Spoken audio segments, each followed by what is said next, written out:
কেতিয়াবা কেতিয়াবা জীৱনে আমাক নোকোৱাকৈয়ে এনেকুৱা অনুভৱ কৰায় যে আমি কাৰোবাৰ বাবে কিমান বিশেষ হ'ব পাৰোঁ। আজি যেতিয়া স্কুলৰ সেই ল'ৰা ছোৱালীবোৰ হঠাতে আমাৰ ঘৰলৈ আহিল, মনটো বৰ গভীৰভাৱে চুই গ'ল।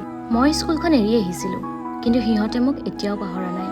সিহঁতৰ মৰম, সন্মান আৰু আনন্দ ভৰা মুখবোৰ দেখি মনটো একেবাৰে ভৰি আহিছিল। সিহঁতৰ কত যে কিমান কথা, এইকেইদিন কোনে কেনেদৰে ক্লাছ কৰিছে, এক্সামবিলাক কেনেদৰে দিছে, কিমান উৎপাত কৰিছে, ফাংচনত কেনেদৰে কোনে ডান্স পাৰফৰ্মেঞ্চ কৰিছে, ইত্যাদি ইত্যাদি।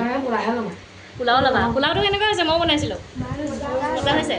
সিহঁতৰ লগত থাকিলে নিজৰ সৰুকালটো ঘূৰাই পোৱাৰ দৰে লাগে। আমি একেলগে চেছ খেলিলোঁ, ক্ৰিকেট খেলিলোঁ, লেপটপত মুভি চালোঁ, লুডু খেলিলোঁ। ঘৰটো পুনৰ হাঁহি আৰু আনন্দৰে ভৰি পৰিল।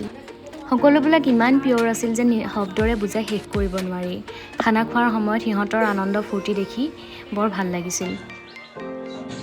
যেতিয়া সিহঁতে স্কুল ফাংচনত কৰা ডান্স মোৰ আগত আকৌ কৰি দেখালে, তেতিয়া সঁচাকৈ অনুভৱ হৈছিল যে শিক্ষকতাটো মোৰ বাবে কেৱল এটা চাকৰিয়েই নাছিল।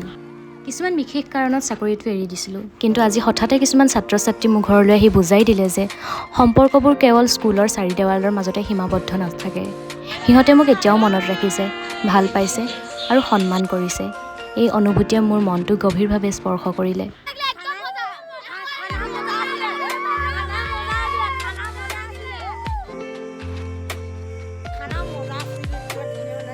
খানা খোৱাৰ পাছত সকলোকে ঘৰে ঘৰে থৈ আহিলোঁগৈ।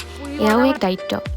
সৰু সৰু ল'ৰা ছোৱালী, সিহঁতি ভাবে বহুত ডাঙৰ হৈ গ'ল। হয়তো সিহঁতৰ বয়সত আমিও ভাবিছিলোঁ। সৰু সৰু মনটোত ডাঙৰ ডাঙৰ সপোন। গাড়ীৰ ভিতৰতো সিহঁতৰ হাঁহি ধেমালি আৰু আনন্দ উৎপাতবিলাক দেখি বুজিলোঁ যে হয়তো মই সিহঁতক কেৱল পঢ়ুৱা নাছিলোঁ, সিহঁতৰ জীৱনত এটা মৰম লগা স্মৃতি হৈ ৰৈ গৈছোঁ। সিহঁতৰ হাঁহি ধেমালি আৰু আনন্দ দেখি বুজিলোঁ যে শিক্ষক হিচাপে পোৱা আটাইতকৈ ডাঙৰ উপহাৰেই হ'ল ছাত্ৰ ছাত্ৰীৰ আন্তৰিক মৰম আৰু সন্মান। তোমালোক অহাৰ বাবে বহুত ভাল লাগিল। তোমালোকৰ উজ্জ্বল ভৱিষ্যত কামনা কৰিলোঁ। এই মৰম আৰু স্মৃতিবোৰ মোৰ বাবে বৰ অমূল্য।